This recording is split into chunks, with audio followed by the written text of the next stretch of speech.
Hey, hey, hey! Welcome back to the Flow and Flourish Podcast.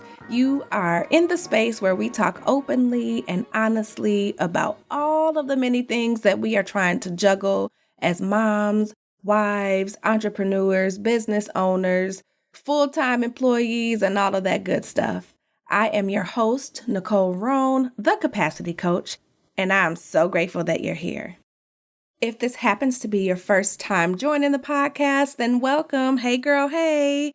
This is your tribe, and you need to know that there are 5 pillars of flow that we focus on, where we believe that all of these pillars help you to be able to flow and flourish and show up in excellence regardless of the room that you're in. To get an overview of those 5 pillars, I want you to go back to the first 5 or 6 episodes. They're really quick episodes just to get yourself immersed in what we're all about. I'll tell you quickly, they're heart flow, workflow, health flow, cash flow, and last but not least, faith flow. And when one of these areas of flow is out of order, then you need to know that your capacity is in jeopardy. And whether you realize it or not, there's a mental, emotional, and physical response that comes from one of these areas being out of flow. So make sure you go back, you take a listen to those, and get yourself all caught up.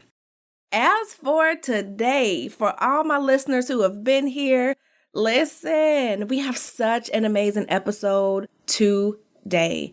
I have none other than my sister friend who was also part of the illustrious Purpose to Platform Business Incubator program that I was in last year. And she's going to be talking to us today about a to-don't list.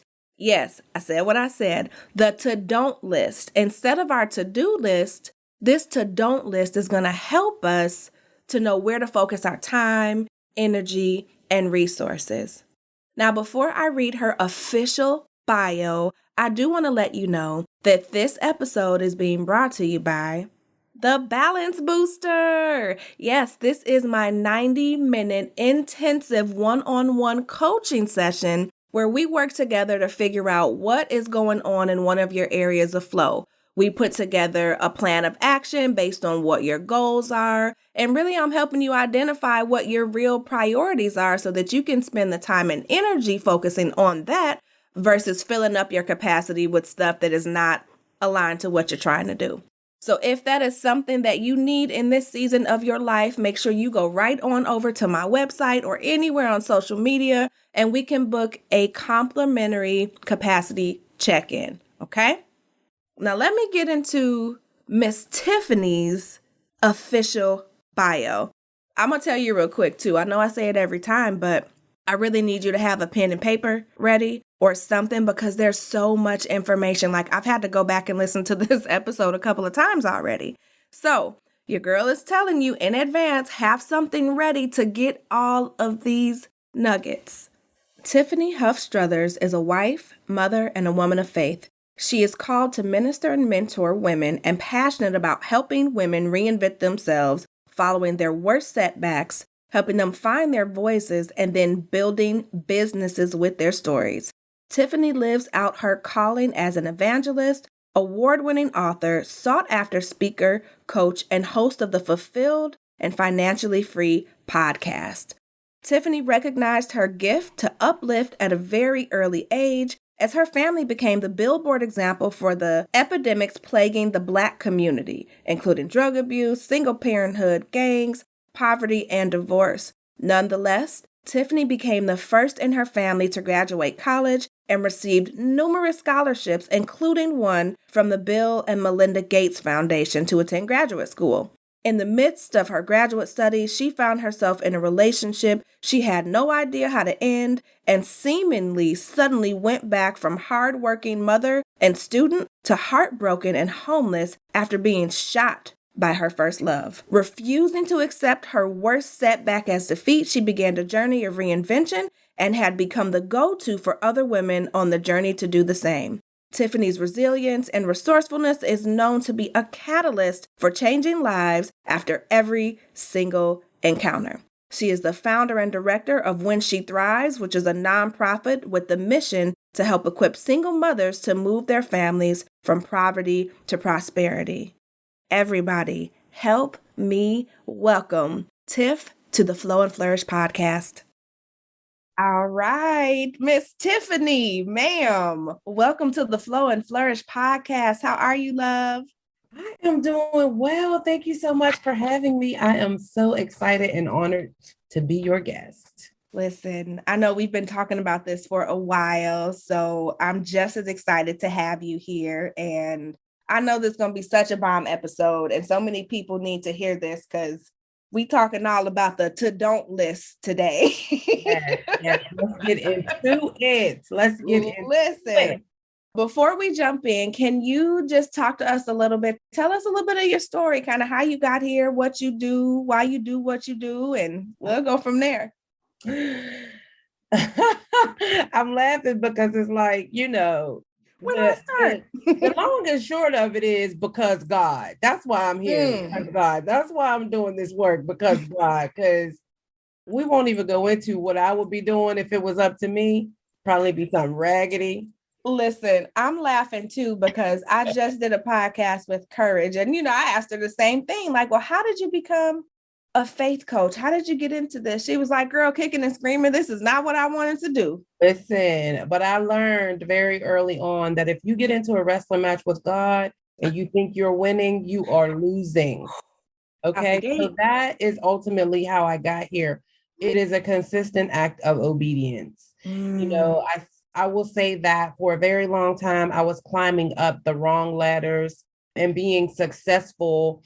And then I finally got to a point where I realized that I was going to have to climb down the wrong ladder and start at the bottom of the right ladder. And on the surface, I was like the worst thing I could have done. But in all actuality, it was the best thing I could have ever done. Because even if you're at the bottom of the right ladder, you're much higher than you are at the top of the wrong one. And so that's kind of how I got here, being obedient and learning that our journeys are not something that we need to be ashamed or guilty about or try and hide, but in fact, it is our testimonies that make the difference and ultimately help us change the world. And so here we are. Bam. You just said a whole word. We could stop recording because how many people are literally climbing the wrong ladder? And for me, that just makes me think about what I valued even 2 to 5 years ago was getting to the top of that corporate ladder. I didn't care that I was sacrificing my self-care, my family, my peace of mind. And then when you realize, like, yeah, I'm at the top over here, but now I got to climb back down. You want me to go backwards? Yes. I'm sorry, Jesus, what? And the people who are watching you, they're like, you okay? You need to go get checked out. Why would you do such a thing? Yes. Like, what are you thinking? Like, did something happen? Did you hit your head? And being able to quiet that noise and focus on the one voice that matters most. It's not easy, but I'm so thankful that I finally stopped, as Courage said, kicking and screaming. It's so much easier after you've done that. At the beginning, it's still not easy. You trying to go with the flow. Like, I hear you, Lord, but the way my mindset's set up, this is not what I want to do. And listen, I would literally be laying in the bed, kicking my feet, like having a tantrum. I'm not proud of it, but that's the real. Literally. I tell people all of the time, like, God ruined my life. Like when I was going through the process, I would be like, Jesus, like, it's literally ruining my life. But the word says that we have to die to ourselves, right? To be able to live. So, and that's exactly what happened, like literally over and over and over again. You are literally like speaking my whole life right now, because I shared with you before we started recording that as a result of my dad passing, I now have custody of my 16-year-old daughter. And I remember a couple of days before he passed, my husband and I were going there, just to spend some time. And he was like, we need to talk about getting custody of your sister. I went smooth off, like the way my capacity set up. No, I'm not having that conversation with you. We're not about to do this. And God said, ma'am, what did I tell you? You know what I mean? And so like I said to you, I had just had my daughter graduate high school. I'm like, yes, teenage years done. She's grown, with these air quotes. And I didn't want to take on this additional responsibility. But I've since stopped kicking and screaming. And I can't tell you the value that I see that it's adding not only to her life, but our lives. For, my son to be getting to know his auntie in that way. And for my daughter to have someone closer in age. She's never had anybody that close in age in the house with her. So stop kicking and screaming, y'all. That's what we're trying to say to you. Yes. And I have to tell you, Nicole, it took me a minute to even be able to reach out and see how you were doing, because I was a whole daddy's girl. Like, I cared for my father the year, like literally watched him die for a year. And so when he died, it took something, like people say part of me died. No, literally, like I stood up at his funeral and I was like, I didn't realize that my dad was like my best friend. Ooh, good, bad, or indifferent, And so it was very hard for me to know that you were experiencing that pain. Mm-hmm. But I have to say this to you with relationship to you having your sister, because, and this has nothing to do with the don't list, but I feel it needs to be said. And I'll try to make it as quick as possible. At the very, very end, my dad ended up in hospice, in a nursing home that had hospice. And one day I went to see him and he got real quiet. And I'm like, what's wrong? He was like, I've been thinking and thinking and thinking while I'm laying in this bed, why my life is ending like this. Like, what did I do that my life is ending like this? He's like, did I not witness enough? What did I do wrong? Mm-hmm. And I joked with him at the time. I said, well, Dad, these people that are in here with you, they cannot get away from you. I was like, hell. I was like, you get the nurse to get you in your wheelchair and you just go in their room and witness to them. Like, where they going? They can't get up by themselves, right? Right. In the moment, that was what I had, because I wanted to lighten the mood. Yeah. But what I know in hindsight now, that I wish I had the mind capacity to have told him in that moment, is if he hasn't witnessed to anybody else, he's witnessed to me. Yes.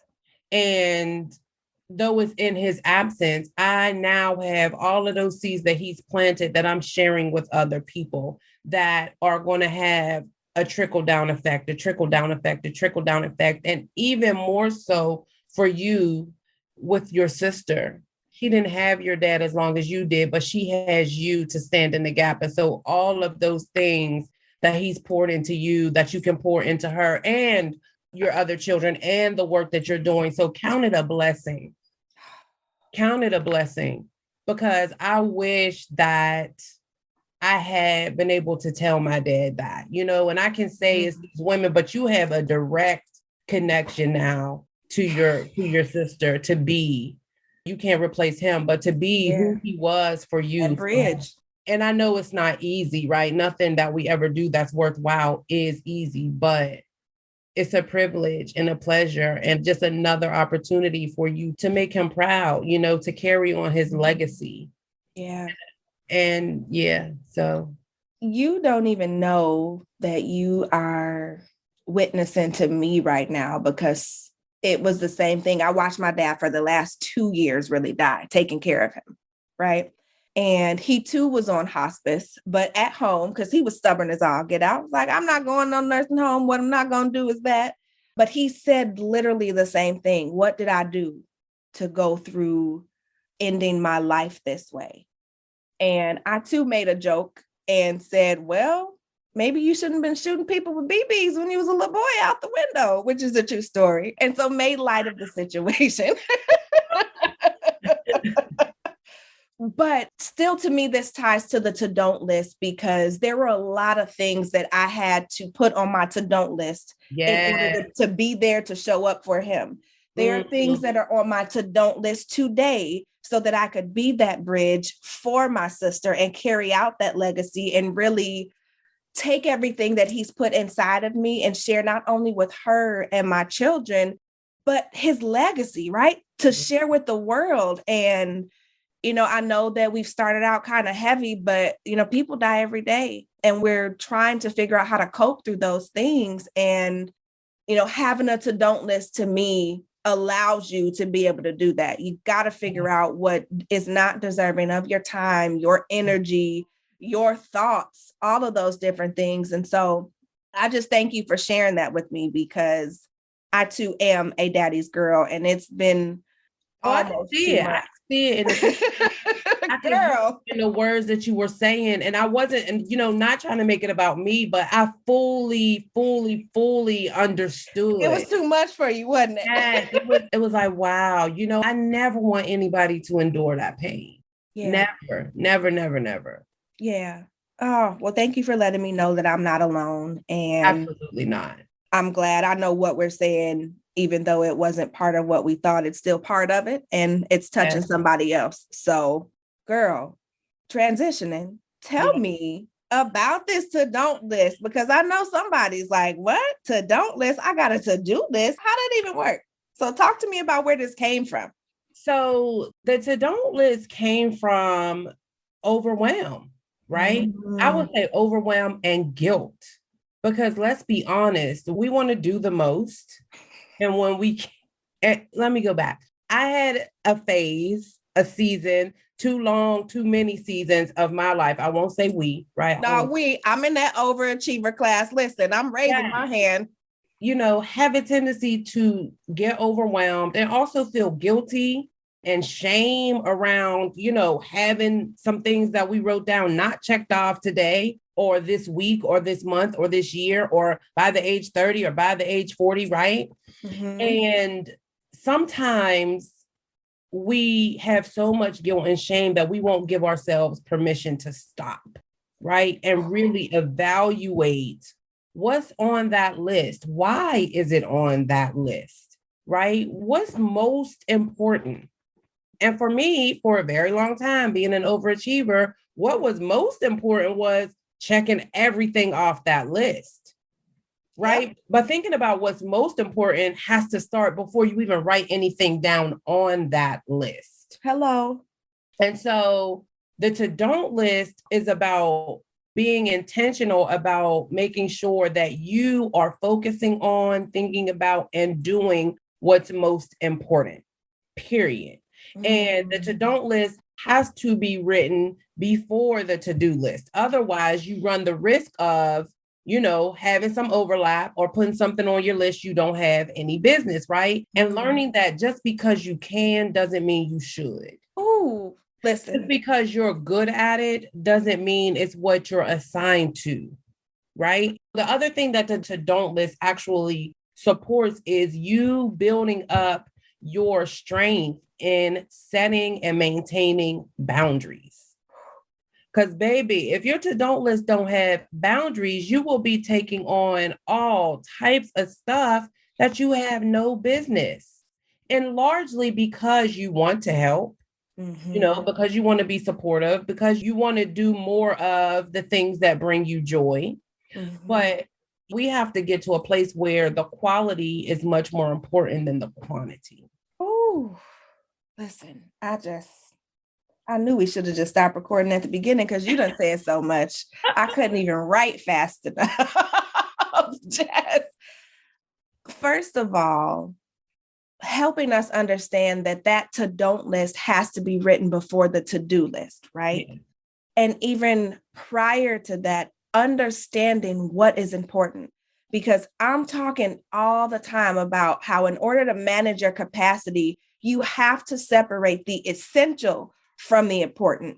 Everything that's important is not the same as it being essential. Yes. And when we have everything on that list, that, by the way, the overachievers, high achievers, type A, whatever you classify yourself as, you're trying to check off every single one of those. And when you don't, there comes that guilt. There comes that shame. There comes that frustration. And there's nothing productive about any of that.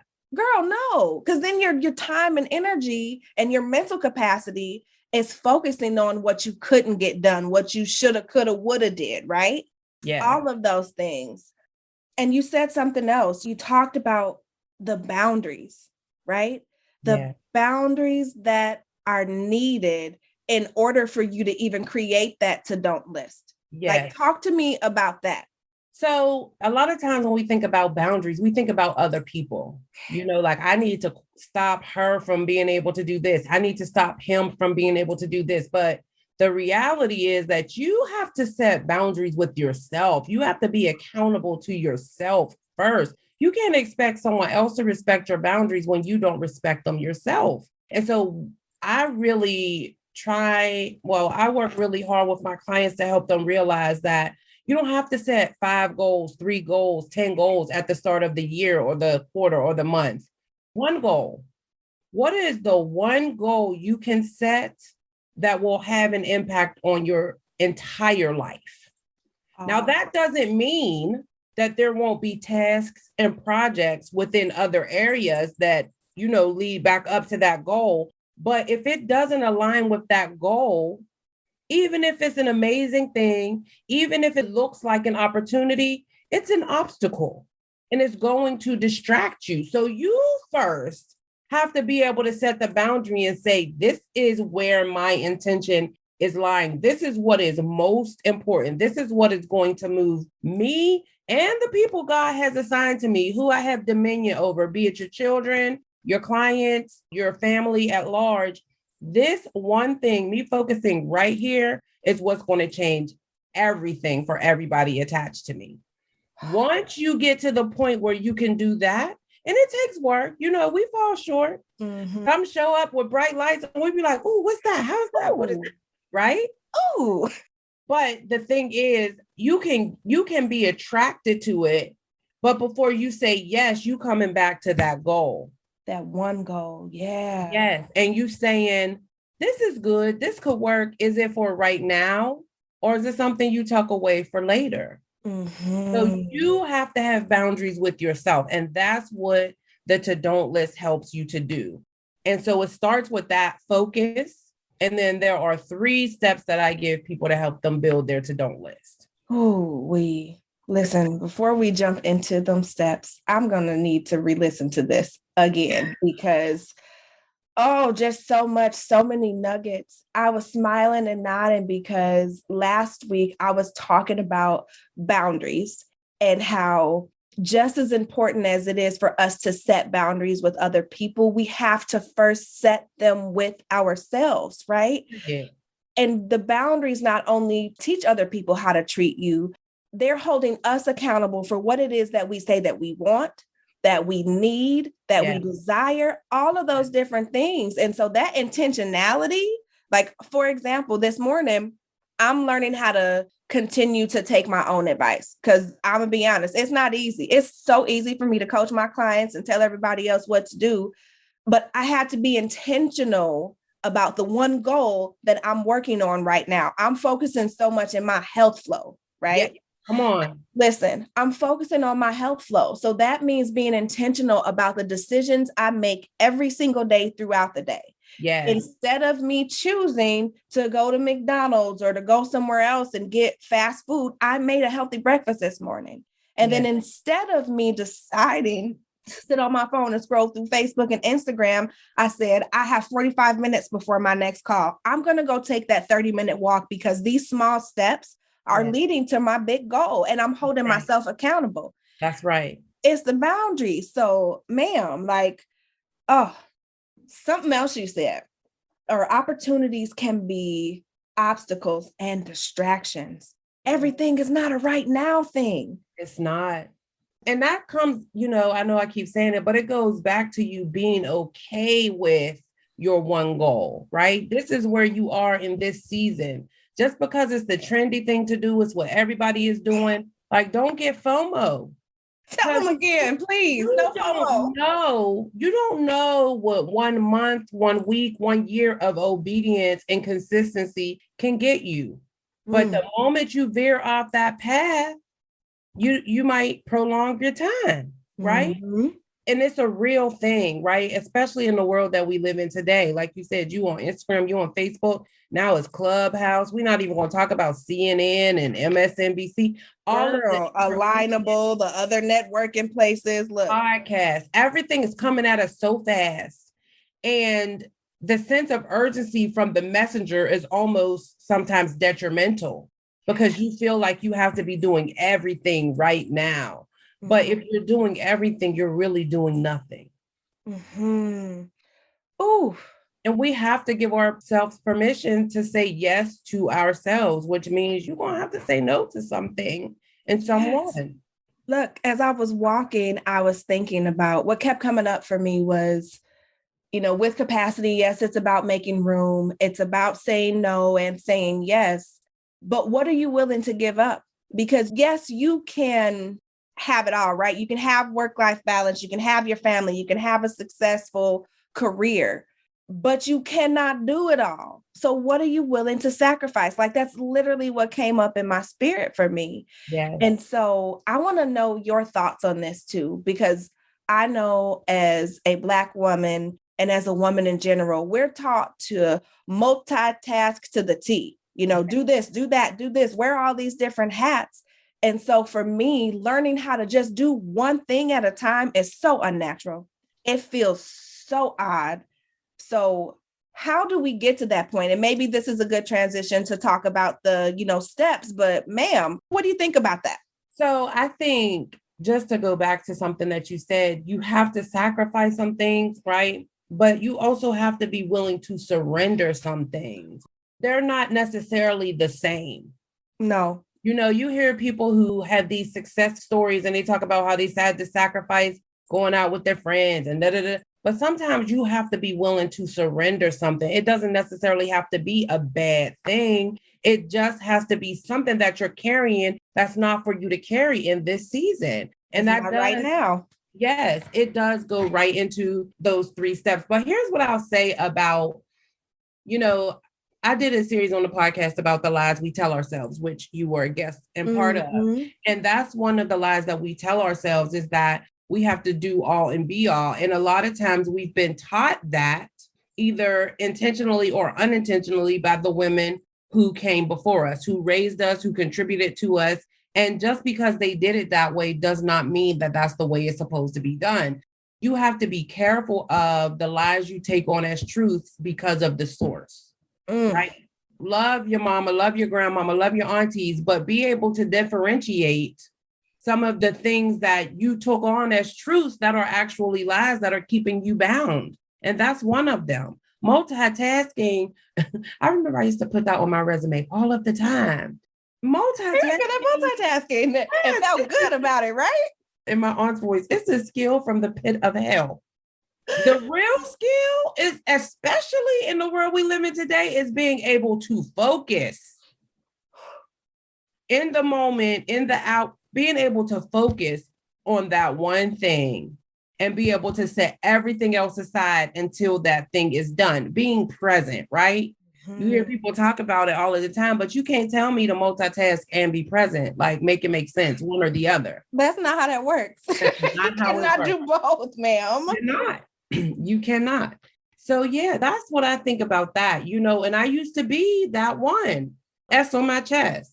Me too. Trying to save the day in the middle of the night, still trying to save the day. In the middle of the night, right? The day's over. Yes. Listen, my husband took a picture of me while I was asleep a while back, and I literally had this face, hand on my chin, still thinking. And I remember him showing it to me the next morning, and he was like, "Hey, like, do you rest? Because you were thinking in your sleep. Like I had to move you to make sure you were asleep." And probably in 2019, I slept for a weekend. Wow. Like, I went to sleep, I woke up. I remember my husband waking me up on Saturday, like I cooked dinner and I was on the couch holding the bowl or whatever it was.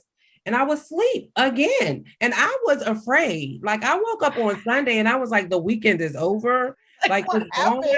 And my husband looked at me and he couldn't understand why I thought something was wrong. He was like, "You're tired." like, when do you rest? What you think happened when you run 24/7? Like your body finally caught up with you.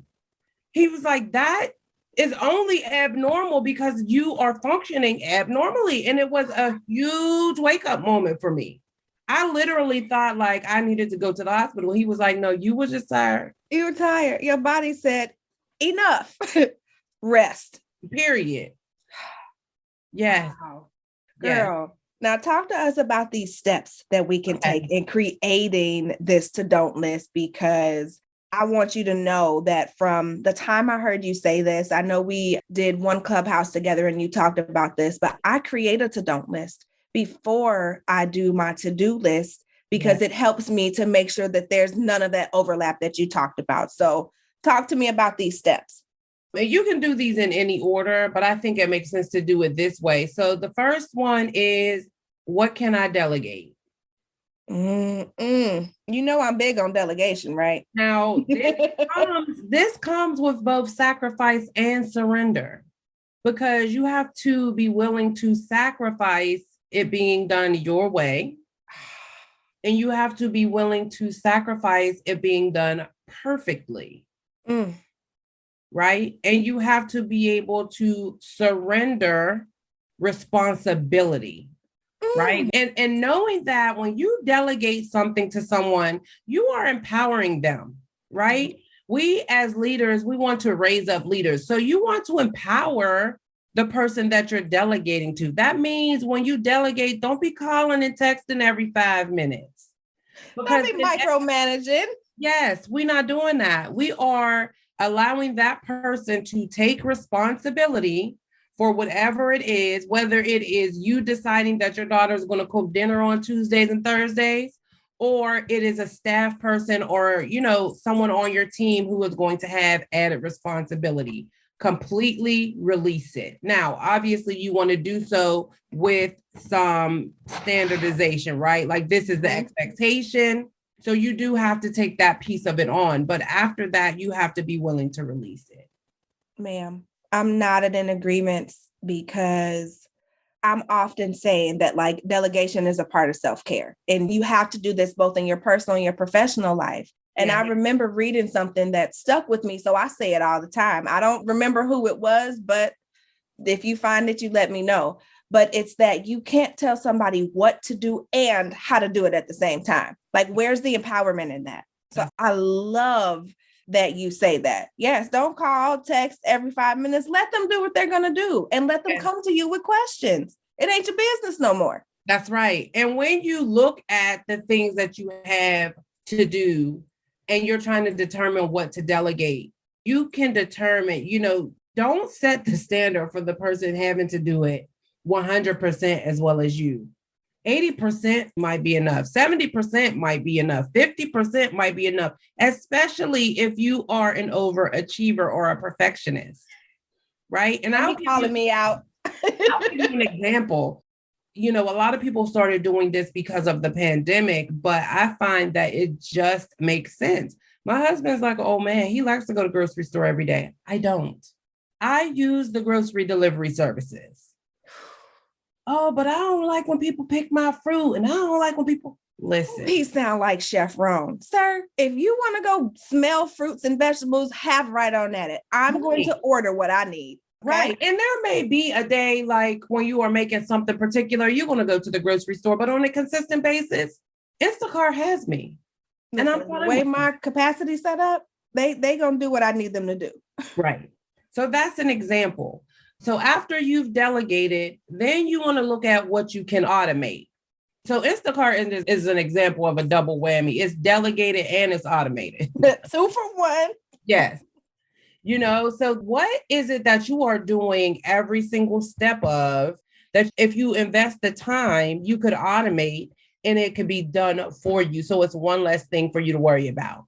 And when we think about this, we think first about emails, business systems, but this could be bills that you are paying. You can't remember your passcode. So every month you got to change your passcode so you can log in and pay your bill. Put it on auto draft. And the amount of angst that comes from having to change your password, and then you finally log in and realize the bill is due. So now you got a late fee. It's clogging up your mental capacity. You taking your anger out on the people that's around you. Ma'am, put it on auto pay. And then there are certain things that we do once or twice a year that become a huge task, like filing your taxes. Set up a system when you're sending receipts to your accountant every month. Set up a system where you're sending those bank statements every month so that when it comes time to do that, it doesn't take you a week. You can't get nothing done because you're facing the deadline. You're looking for receipts penalty under your bed, in your drawers, in your car. Yes. I've been there. That's why I'm laughing, because that was me a couple years ago. Automate it. Oh, I love that.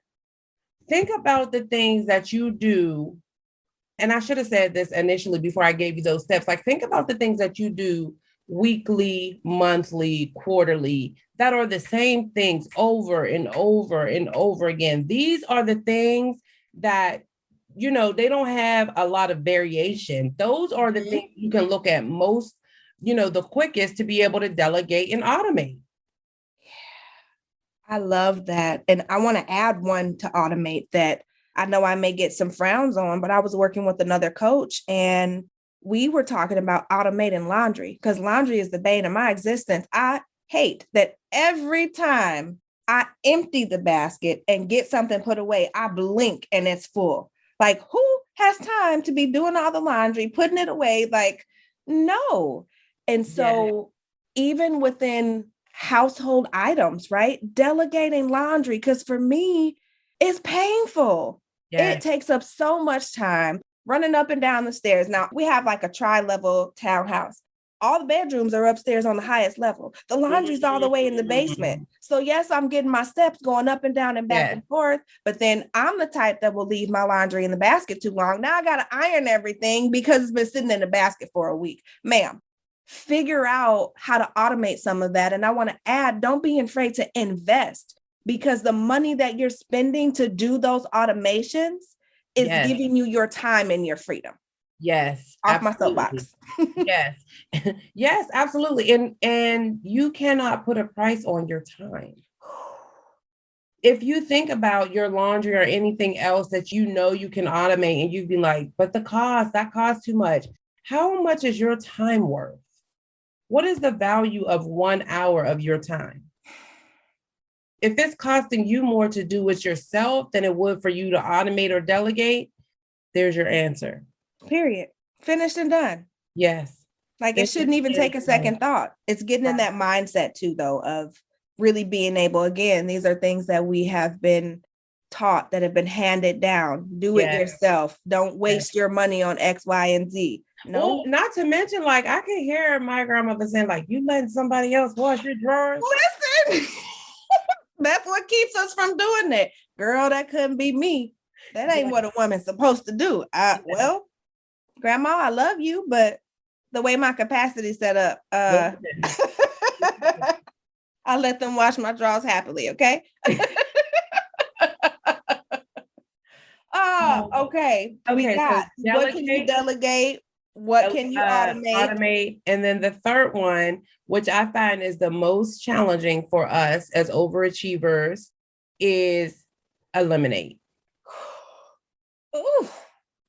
Some things simply have no business on your to-do list, in your wheelhouse, in your inbox, on your calendar, in your text message feed. Let's just be real, right? Let's be honest, yes. Some people you have no business following on social media. Like, some stuff you just don't need anymore. What have you collected that you just won't get rid of? And you're caring for it, right? If you have stuff and you're storing it, whether it's tangible or intangible, it's costing you. Yep. Time to eliminate it. Yeah. It's costing you to care for it. It's costing you to maintain it. Eliminate it. That could be a subscription service that you just giving your money, right? And you keep putting it on your to-do list to start X, Y. Oh, I'm going to watch X, Y, Z, or, I'm going to start going to that kickboxing class, and you put it on your schedule every week. And then at the end of the night, when you don't go, you stress yourself out because of the money that you paying these people, and you're not eliminate it. Get out my business, okay? Do you know, I literally yesterday was sitting in my phone and realized, I'm like, let me just check these subscriptions.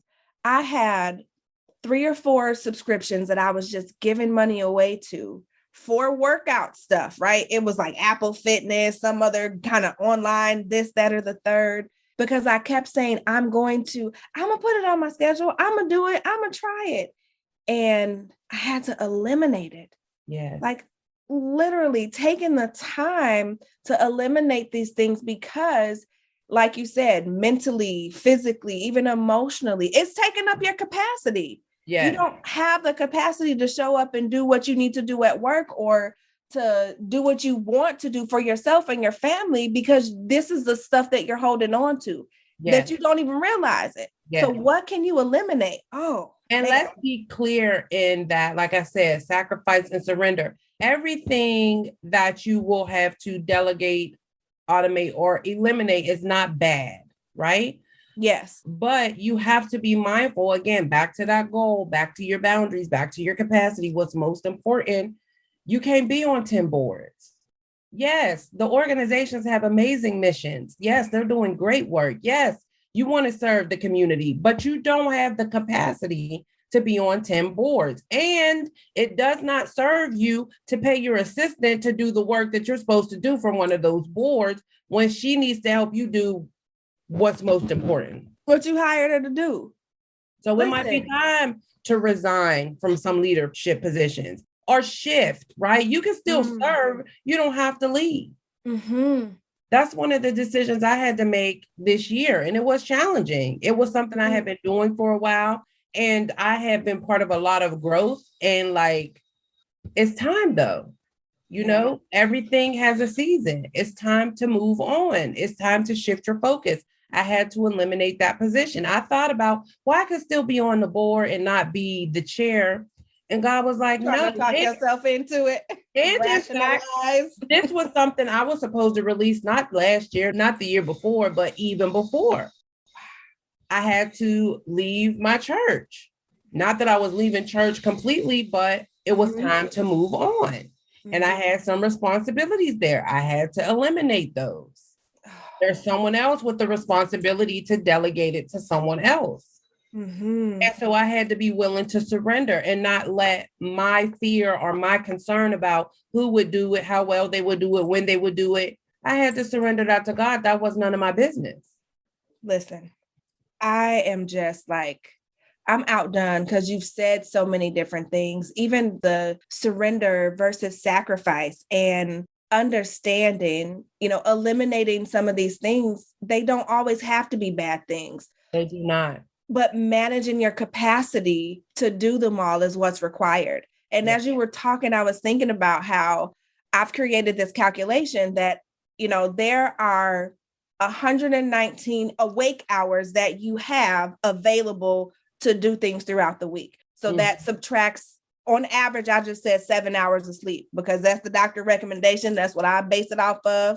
Right. That fluctuates. But in general, what are you doing with those 119 hours? Right. Like, you're going to have to delegate. You're going to have to automate and eliminate things in order to have that capacity. So, this to don't list. I know somebody is like, yourself, right? Because otherwise you are using 130, 140 hours and you hate your successful life. You hate it. And then you're negative. That's like your bank account, right? Are you going to go spend $200 on something when all you really got is 100 in the bank? Now you're negative. And so that's where that resentment comes in. That's where that frustration comes in because you've given more than what you have available. Yeah. You can't do that, man. Yes. And the last thing I will say about elimination is actually what I likely should have said first is that you have to be willing to become aware of the thoughts that you need to eliminate, right? Like you have to be willing to become aware of those things.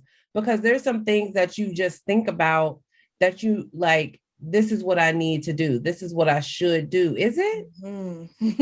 You have no obligation to anybody else's expectation. Zero. Man. Zero.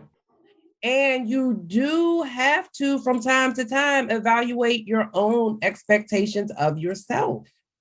Some of those expectations need to be eliminated. No, you said a lot of good things just all of those, that awareness, right? And that's necessary in each and every step. Yes. It goes back to what you were talking about earlier too. What's on that list? Why is it there? And what's most important? Yeah. So, listen, I want to thank you for being here. And then before I let you go, though, having me. This has been so good. You know, we're going to have to do a live together. I know we were talking about that, but I'm here for it. Listen, we'll figure out the timing. Yes, you let me know when. But before then, I ask everybody a couple of questions. Okay. And I'd like you to answer them. I'll go with all three when you're ready. I'm ready. All right. If you had the opportunity to go back in time and have a conversation with the 17-year-old version of yourself, and you could give her one piece of advice, I see your face, and one piece of advice only, what would it be and why? Choose you. Whew. Choose you. And that is because at that time, I got chills just thinking about that. Because at that time was when I was very diligent about climbing the wrong ladders, about doing what was expected, and about forcing some things that were not meant to be. And it was largely because I felt like I needed to make other people proud and I wanted other people to be happy. And I wasn't listening enough to myself to choose myself. And so I never did. To choose you, because I recall too, and that's why I ask about 17, because at that time I was climbing the wrong ladder too. So, I love that. Since we're on the Flow and Flourish podcast, tell me something that you do on a regular basis to make sure that you're able to flow and flourish in every area of your life. So I have a morning ritual. It's called the Power Morning. And when I don't do it, you'll be like, what's wrong with Tiff? Ooh, you see Tiff today? I don't know. And so power is an acronym. I'll give it to you very quickly. P is for prayer, prayer, connecting. O is for opening up or meditation. And usually that's me meditating on God's word or just being still so I can hear his voice. Mm-hmm. Prayer is when you talk to God. Meditation is when you create the space for him to speak to you. Ooh. The W is for writing, not for like writing a best-selling book, just journaling and processing your thoughts and getting all of that mess out of your system so that you're not carrying it through the day. Mm-hmm. And perhaps writing down what God spoke to you when or if you are being quiet. The E is for exercise, pretty self-explanatory, not running a marathon in the morning, but just doing something to get your blood flowing and feel alive. It could be. Yes. And the R is for reading. And this is something that's going to feed you mind, body, spirit, like not your Facebook feed, but like a book, a devotional. Thank you for pointing that out. Yes. So that's like my morning ritual. And I tell people, if you can get the POW, you are ahead of the game. And I also tell people it's not about legalism. You don't have to do it in order. Some people start with exercise because it takes them to their knees and then they start praying and they do that. It's really about. Oh, you're so right. Because sometimes some people do, work to the bone with that exercise and they hit their knees like, I might as well pray while I'm down here. Listen, because if I decide to do some burpees at the last one, I might be like, Jesus, I'm in help me. Yeah. Take the wheel. Be a fence. Get me up. Yeah. Oh, that is so good. And it reminds me of, what is the name of that book? I can't think of it. The Morning Miracle. Mm-hmm. It's something similar to that. But I love the acronym. That is amazing. I'm going to put that in the show notes too. All right. Last but not least, we have talked about so many things and you have dropped so many gems, nuggets, all of those good things. What is the one thing you want the listeners to walk away with, knowing, feeling, or implementing as a result of our conversation today? So one of the first questions that you asked me is how I got here. And I gave, a long answer, but the truth of it is that I decided to trust God. And that's what I would leave the listeners with, because in order for you to be intentional about having one goal and one goal only, in order for you to be intentional about delegating, automating, eliminating, in order for you to really get intentional about setting boundaries and protecting yourself and your time, you got to be willing to trust God, because some of those things are not going to seem normal, right? A lot of those things are not going to get supported. They're not going to get applause. You can't post them on Instagram. But if you are trusting God through the process, that's going to be what's going to keep you. That's what kept me. Oh, I know it might sound kind of cliche, but that is like from my heart, the truth. It's not, though. I don't take it to be cliche, because that's at the helm of everything. And I love that you circle back to the first question, because when I think about how I got here and became the capacity coach, it's because I trusted God. I got here kicking and screaming too, y'all, and it's about the obedience. And you cannot do any of those things that you mentioned, none of those steps from delegation to automation and elimination, without trusting God and being in relationship with him to give you the guidance so that you can surrender. Yes. Right? Yeah. And not selectively. That's a whole nother episode. We ain't talking about selective surrender, like all of it. Wash your hands, let it go, like what you do with delegation. Yeah. So I love that you shared that. Oh my goodness. I know this episode is going to bless a lot of people. Tell everybody where they can find you, though. And if you have anything that's going on, I know somebody going to want to work with you. Like, ma'am, I got my to-do list. Now what? So tell us. So I am the Tiffany Huff in all of the places in the internet streets. Instagram, Facebook. You out here in these internet streets, girl. I'm in these streets, telling the people, helping the people. So you can find me anywhere at the Tiffany Huff. And I also have a podcast, which is rebranded as Fulfilled and Financially Free. Girl, I didn't know this. Oh. Yes, it's on Apple, all the places where you can find this podcast. You can also find that. And yeah, anybody who wants to work with me can find the links to do so on any of those places or the TiffanyHuffExperience.com. Yeah. And they're also in the show notes as well. So, this has been so amazing. I cannot wait to reconnect with you. Just thank you for your time and sharing everything. This has meant more to me than you know. I knew it was going to be good, but this was like good. This fed my soul today, ma'am. Oh, mine as well. Thank you so much for having me and sharing your space. I don't take it lightly, and I'll be looking forward to when we get to connect again. Me too. Listen. Was that not amazing? Ooh. From the 3 ways to really put together that to don't list, understanding what we can delegate, what we can automate, and what we can eliminate across our personal and professional lives, like that's a whole word. A whole word. And then when she said that opportunities can be obstacles and distractions, like I know I needed to hear that too, because there are so many opportunities that come up, but everything is not a right now thing.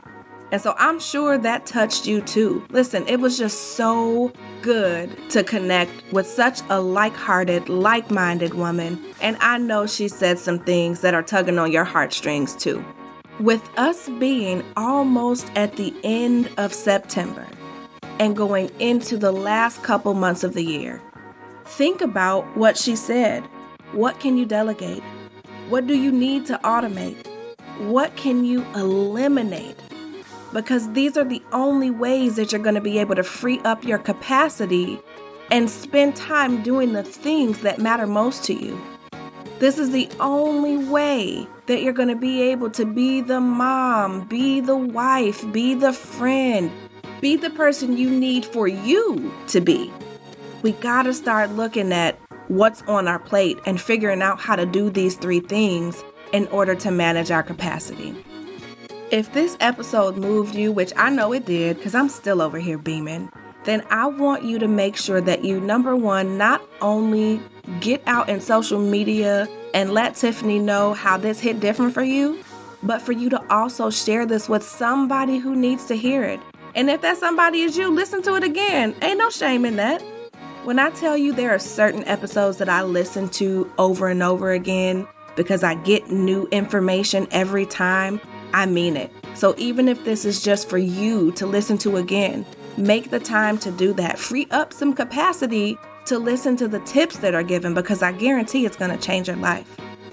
And then last but not least, make sure that you are rating and reviewing this episode, because it helps so much. There are so many women's lives that I want to continue to change around the world, and I can't do that if they don't know how dope this podcast is. So I need you to make sure that you're doing all three of those things.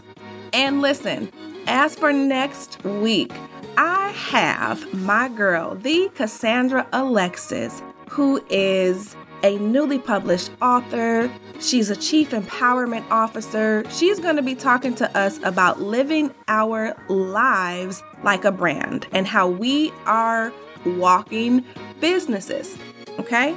So I need you to make sure that you tune in. Check us out. It's going to be an amazing episode. I'm super excited about it.